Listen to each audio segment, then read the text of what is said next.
اسلامی بیانات سننے کے لیے مفتی احمد یوٹیوب چینل کو سبسکرائب کریں۔ بسم اللہ الرحمن الرحیم۔ برادران اسلام، میرے محترم دوستو، دین اسلام ایسا مذہب ہے کہ جو اکیلے اللہ تبارک و تعالیٰ کی ذات پر یقین و اعتقاد کا درس دیتا ہے۔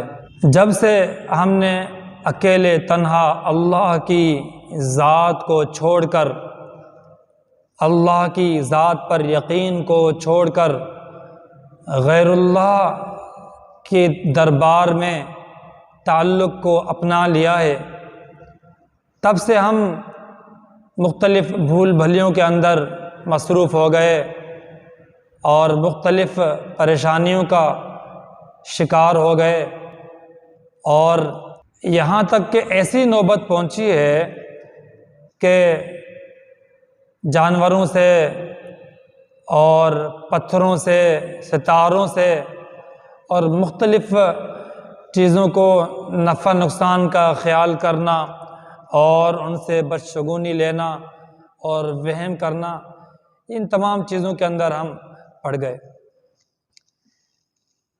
یہ ایک بنیادی چیز ہے کہ جب اسلام آیا، اسلام کے آتے ہی اسلام نے اپنے روشن تعلیمات سے لوگوں کو آراستہ پیراستہ کیا۔ اس وقت لوگ مختلف بدعقیدیوں کے اندر اور بد اعتقادیوں کے اندر مصروف تھے اور مبتلا تھے۔ لوگوں کو ان تمام بد اعتقادی سے اسلام نے نکالا اور توحید کی عظمت سے روشناس کروایا۔ یہ اسلام کا ہی خاصہ ہے کہ تمام دنیا کی جتنی بھی چیزیں ہیں ان سے تعلق کو ختم کر کے صرف اللہ تبارک و تعالیٰ کی ذات کے اوپر یقین اور توکل اور بھروسہ کرنے کا درس دیا ہے۔ آپ جانتے ہیں کہ جاہلیت کے زمانے میں لوگ فال نکالا کرتے تھے، بدشگونی لیا کرتے تھے، مختلف قسم کے وہم کا شکار اور نحوست سمجھا کرتے تھے۔ لوگوں کے اندر، خواتین کے اندر ان کو منحوس سمجھنا، جانوروں کو منحوس سمجھنا، ستاروں سے کچھ چیزوں کو شگون لینا، بدشگونی لینا، یہ تمام چیزیں وہ ہیں جو کہ جاہلیت کے زمانے میں تھیں۔ آپ صلی اللہ علیہ وسلم جب مبعوث ہوئے تو آپ صلی اللہ علیہ وسلم نے ان تمام خرافات اور ان تمام بد اعتقادات کی نفی فرمائی، تردید فرمائی۔ بلکہ حجۃ الوداع کے موقع پر آپ صلی اللہ علیہ وسلم نے واضح اعلان فرمایا کہ میں جاہلیت کی تمام رسوم اور رواج کو اپنے پاؤں تلے رونتا ہوں۔ جاہلیت کی جتنی بھی رسوم اور رواج اور بد اعتقادیاں ہیں اس کی کوئی حیثیت نہیں ہے اسلام کے اندر، اس کی کوئی وقعت نہیں ہے۔ اسلام کی نظر میں بھی اگر آپ سائنسی طور پر، عقلی طور پر بھی سوچیں گے تب بھی یہ چیزیں جو کہ لوگوں کے اندر پھیلی ہوئی تھیں اور آج بھی معاشرے کے اندر کچھ موجود ہیں، اس سے کوئی تصور ہی نہیں ہے، بالکل باطل اور غلط چیزیں اور غلط عقائد ہیں۔ محترم دوستو، خوب یاد رکھیے، بارہا ہم عرض کر چکے ہیں، اعتقاد اور نظریہ یہ بہت بڑی چیز ہے۔ اعتقاد کو پختہ، منظم اور پہاڑ سے زیادہ عقیدے اور نظریے کو پختہ رکھنا چاہیے۔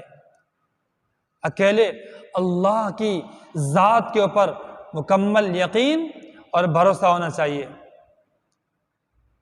چاہے دنیا کچھ سے کچھ ہو جائے، لیکن اللہ کی ذات کے اوپر جو یقین ہے نا، یہ اس پر آپ کا قدم، آپ کا دل کبھی بھی ڈگمگانا نہیں چاہیے،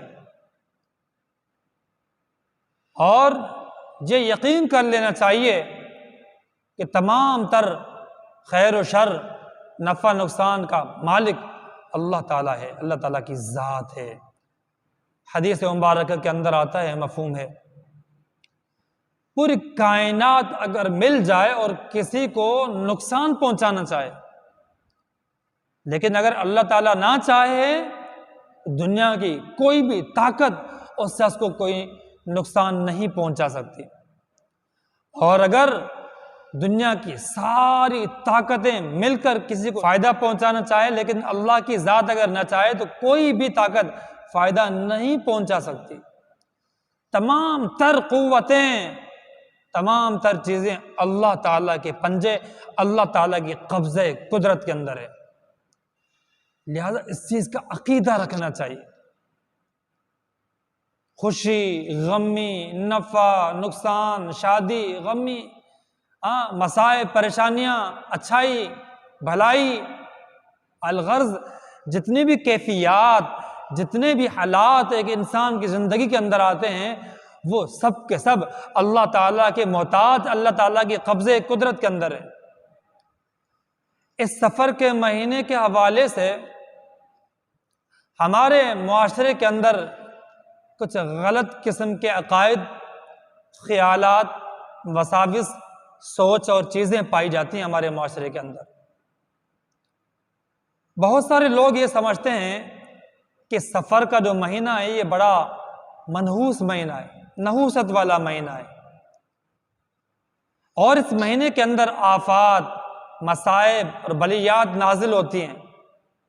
جبھی ہمارے معاشرے کے اندر اس چیز کو یقین کے طور پر سمجھ لیا گیا ہے کہ اس مہینے کے اندر شادی بیاہ کرنا، کوئی کاروبار کرنا، کوئی کسی سفر کا آغاز کرنا یا کسی بھی کام کو کرنے سے وہ باز رہتے ہیں، اور خیال یہ کیا جاتا ہے کہ اگر ہم کچھ بھی کام کریں گے تو وہ کام ہمارا ناکام ہو جائے گا سراسر۔ کیوں؟ اس لیے کہ یہ مہینہ ہی منحوس ہے۔ اب یہ چیز جو ہے ایک بالکل باطل اور ایک غلط سوچ کی عکاسی کرتا ہے، جس کی کوئی نہ سر ہے نہ پاؤں ہے، نہ عقلی لحاظ سے، نہ کسی دلیل کی لحاظ سے، نہ کسی شرعی لحاظ سے۔ یہ بالکل باطل اور ایک فضول قسم کی چیز ہے جو ہم لوگوں نے اپنے اپنے طور پر ذہنوں میں بنا کے رکھی، اور اللہ معاف کرے یہی چیزیں جاہلیت کے زمانے میں بھی تھیں، اور بہت ساری ایسے اعتقادات اور ایسی چیزیں ہمارے پڑوسی ملک سے آتی ہیں۔ عموماً خواتین اور ہمارے دیندار لوگ بھی اس قسم کے توہمات کے اندر، بدشگونیوں کے اندر اور وساوس کے اندر مبتلا ہیں۔ سفر کے مہینے کے اندر یہ خیال کیا جاتا ہے کہ اس سفر کے شروع کے جو 13 دن ہیں، جس کو عمومی طور پر کہا جاتا ہے کہ 13 تیزی، یعنی شروع کے جو 13 دن ہیں وہ بڑی تیزی والے ہیں۔ تیزی سے مراد سخت ہیں، خطرناک دن ہیں، سخت اور مشکل دن ہیں۔ کیوں بھائی؟ خیال یہ کیا جاتا ہے کہ حضور نبی کریم صلی اللہ علیہ وسلم جب اپنے مرض الوفات کے اندر بیمار تھے تو آپ 13 دن بیمار رہے، اور وہ سفر کے شروع کے 13 دن تھے۔ اب چونکہ وہ 13 دن منحوسیت والے ہیں، نحوست والے ہیں، جب ہی آپ صلی اللہ علیہ وسلم بیمار ہوئے، لہذا اس چیز کو سمجھتے ہوئے ان لوگوں نے یقین کر لیا کہ یہ جو 13 دن ہیں یہ نحوست والے ہیں۔ اس 13 دنوں کے اندر کاروبار کرنا، شادی بیاہ کرنا، کچھ بھی کام کرنا، یہ سب غلط ہوگا۔ خوب اچھی طرح سمجھ لینا چاہیے کہ پہلی بات تو یہ ہے کہ بھائی یہ کہاں سے ثابت ہے کہ آپ صلی اللہ علیہ وسلم کا جو مرض الوفات تھا وہ سفر کے مہینے سے شروع ہوا تھا؟ یہ کہاں بات لکھی ہے بھائی؟ یہ بات کہاں سے لی گئی ہے؟ نہ تاریخ اعتبار سے، نہ کسی عقلی اور شرعی لحاظ سے کہیں سے بھی یہ بات ثابت نہیں ہے، بلکہ کتابوں میں تو یہ لکھا ہے کہ سفر کے آخری دنوں کے اندر آپ صلی اللہ علیہ وسلم بیمار پڑ گئے تھے۔ لہٰذا یہ بات تو باطل ہو گئی، غلط ہو گئی۔ دوسری بات مان لیجئے، تصور کر لیجئے کہ اگر بالفرض حضور نبی کریم صلی اللہ علیہ وسلم سفر کے شروع والے دنوں کے اندر بیمار ہو بھی گئے تھے، تو اس سے یہ بات کہاں ثابت ہوتی ہے کہ بیماری کی وجہ سے وہ دن منحوس ہو گئے، نحوست والے ہو گئے؟ بلکہ کئی احادیث کے اندر یہ بات ہمیں ملتی ہے کہ بیماری اور مصیبت یہ تو ایک رحمت ہے۔ ایک حدیث کے اندر آتا ہے، مفہوم ہے کہ اللہ تبارک و تعالیٰ جس کے ساتھ بھلائی کرنا چاہتے ہیں تو اس مومن کو مصیبت یا بیماری کے اندر مبتلا کرتے ہیں۔ بھائی بیماری تو مومن کے لیے ایک رحمت ہے، بیماریوں سے تو گناہ جھڑ رہے ہوتے ہیں، تو اس سے تو یہ کہیں سے بات ثابت نہیں ہو پا رہی کہ جی بیماری کی وجہ سے وہ دن منحوس ہو گئے۔ اور خوب یاد رکھنا چاہیے کہ کوئی بھی مہینہ منحوس نہیں ہے، سارے مہینے اللہ تعالیٰ کے مہینے ہیں، 12 کے 12 مہینے اللہ کے مہینے ہیں۔ ان تمام مہینوں کے اندر کوئی بھی مہینہ منحوس نہیں ہے، بذات خود کسی مہینے کے ذات کے اندر کوئی نحوست نہیں ہے۔ اپنے آپ کو تو کیوں نہیں دیکھتا ہے انسان؟ اپنے اعمال کی طرف کیوں نہیں دیکھتا؟ اپنے گریبان کے اندر کیوں نہیں جھانکتا؟ حالات اور مصائب اور پریشانیاں جو تیرے اوپر آئی ہوئی ہیں، ان کو تو دنوں کے اوپر، جانوروں کے اوپر، ستاروں کے اوپر اور مختلف جو ہے نا مہینوں کے اوپر، ان چیزوں کے اوپر کیوں محمول کر رہے ہو؟ ان چیزوں کے اوپر ہم کیوں الزام دے رہے ہیں؟ اپنے آپ میں کیوں دیکھ رہے ہیں کہ ہمارے اعمال کس درجے کے ہیں؟ کیا آیا یہ جو ہم جس پریشانی کے اندر ہم مبتلا ہیں، آیا ہمارے اپنی بدعمالیوں کا نتیجہ تو نہیں ہے؟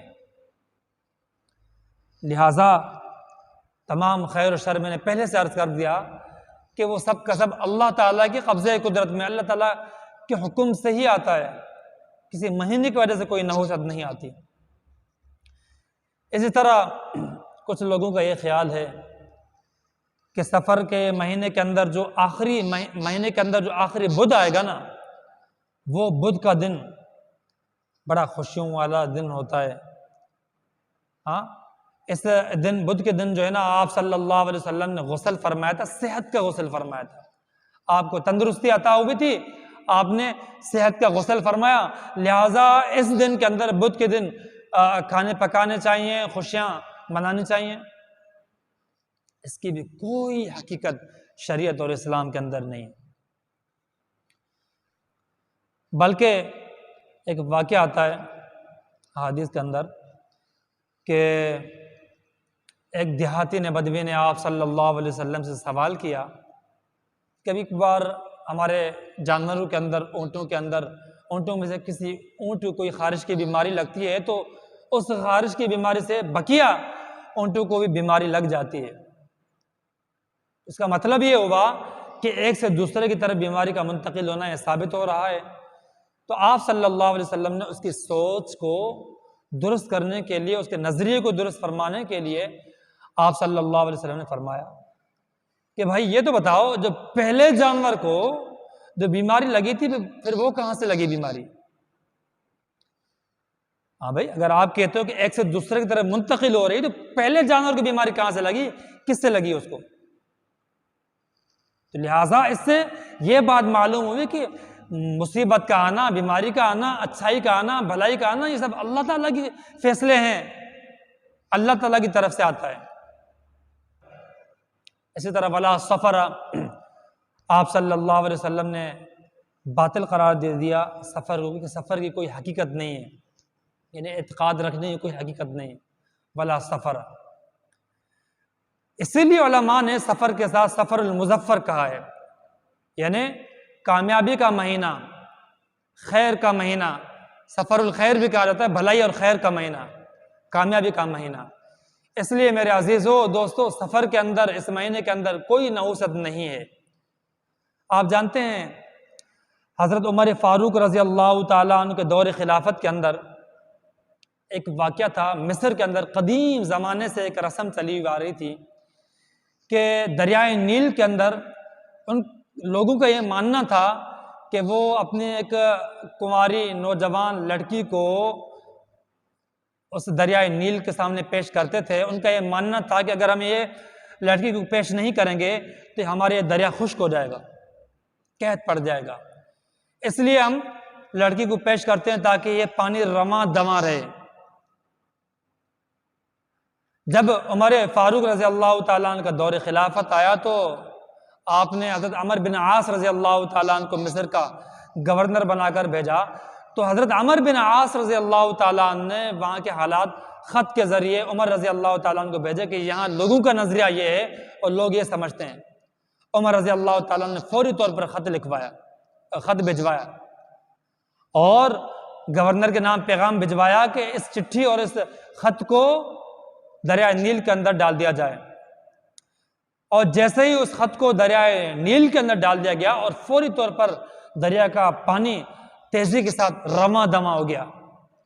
اس خط کے اندر عمر فاروق رضی اللہ تعالیٰ نے لکھا تھا کہ دریائے نیل کو خطاب کر کے کہ اللہ تعالیٰ کے بندے عمر کی طرف سے اما بعد، اے دریائے نیل، اگر تم اللہ تعالیٰ کے علاوہ اپنی طاقت سے یا ویسے ان لوگوں کے نظریے کی بنا پر تم چلتے ہو تو پھر تمہارے رواں دواں ہونے کی کوئی ضرورت نہیں ہے، لیکن اگر تم اللہ قہار اور جبار کے حکم سے چلتے ہو تو پھر جاری ہو جاؤ۔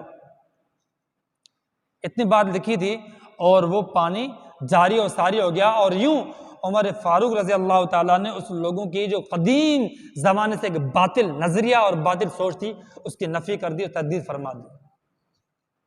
لہٰذا میری پوری بات کا سمرائز اور خلاصہ یہ ہے عزیزو کہ اس مہینے کے اندر، بلکہ کسی بھی مہینے کے اندر کوئی منحوسیت نہیں ہے، کوئی نحوست نہیں ہے۔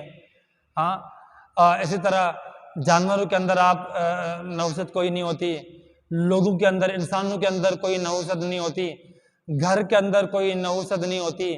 خواہ مخواہ کسی چیز کے اندر وہم کرنا، اپنے ذہن کو خراب کرنا، یہ اسلام کے اندر ان تمام چیزوں کی کوئی حقیقت نہیں ہے۔ صاف ستھرے رہیے، ان باطل نظریات اور خیالات سے چھٹکارا پائیے، اسلام کی چھتری تلے پاکیزہ اور صاف ستھری زندگی گزاریے، جو اسلامی احکامات ہیں صحیح سمجھ کر اس پر عمل کریے۔ دعا ہے کہ اللہ تبارک و تعالی ہمیں حضور نبی کریم صلی اللہ علیہ وسلم کی سنتوں پر مکمل اتباع کرنے کی توفیق نصیب فرمائے اور ہمیں ہر قسم کے شرور سے، فساد سے، بدعات سے، خرافات سے اور باطل نظریات اور عقائد سے اور من گھڑت اپنی طرف سے لوگوں کے جو اپنی طرف سے آبا و اجداد سے چیزیں آئی ہوئی ہیں جن کا اسلام سے کوئی تعلق نہیں ہے، دعا ہے کہ اللہ تعالیٰ ان تمام خرافات سے بچنے کی ہم سب کو توفیق نصیب فرمائے۔ وآخر دعوانا الحمدللہ رب العالمین۔